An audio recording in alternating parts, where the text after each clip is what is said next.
Do you know about the Rajshahi's VIP area? চলো আজকে সেই এরিয়াটার সাথে পরিচয় করাই। আমাদের রাজশাহী গ্রিন সিটি, শান্তির শহর নামে বিশালভাবে বিখ্যাত।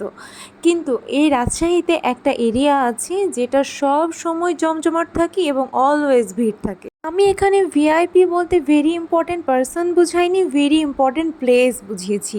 আর এই জায়গাটা এমন একটা জায়গা যেখানে মানুষকে আসতেই হয়, বিশেষ করে আমাদের রাজশাহীবাসীদেরকে।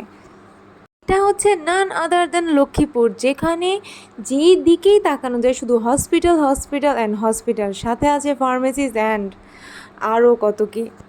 আপনাকে যদি কেউ না বলে ছেড়ে চলে যায় এবং আপনি যদি জানেন সে রাজশাহীতেই আছে, আপনি লক্ষ্মীপুরে আড্ডা দেওয়া শুরু করেন, 2-4 মাসে শিওর আপনার তার সাথে দেখা হবেই হবে, কারণ এখানে তাকে আসতেই হবে।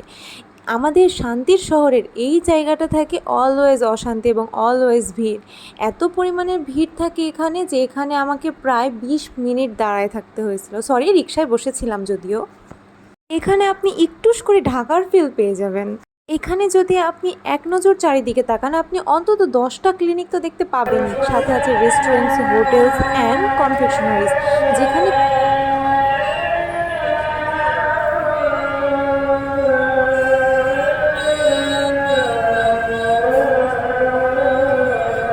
ফাইনালি জ্যাম ছুটলো বাবা, চলেন যাই। আর এই এলাকার সব ক্লিনিকের আব্বা ক্লিনিক হচ্ছে এই যে পপুলার।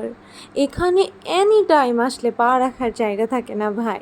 আব্বা ক্লিনিকের সাথে মামা, চাচা, খালু সব এই রোডেই। আমি আজকে এখানে কোনো ডাক্তার দেখাতে আসি নাই বা কোনো পেশেন্টের সাথে দেখা করতেও আসি নাই। আমি আসছি আমার জানটুস, আমার লেডি লাভের সাথে দেখা করতে, যেটা হচ্ছে আমার ভাবি, আমার পেয়ারি ভাবি। দেন আড্ডা টাড্ডা দেওয়া শেষে আমি যখন ব্যাক করছি বাসায় তখন প্রায় 11:30 বাজে। আর তখনকার এই যে লক্ষ্মীপুরের অবস্থা, এত পরিমাণে জ্যাম, মানে এখানে রিকশায় ওঠা মানে বোকামি। তাই আমি কিছু দূর দূরে হেঁটে গিয়ে তারপরে রিকশায় উঠলাম। আর এই জায়গাটা সত্যি অনেক জ্যাম থাকে, তো যখন আপনারা যাবেন অবশ্যই হাতে কিছু সময় নিয়ে যাবেন। ওকে, আল্লাহ হাফেজ।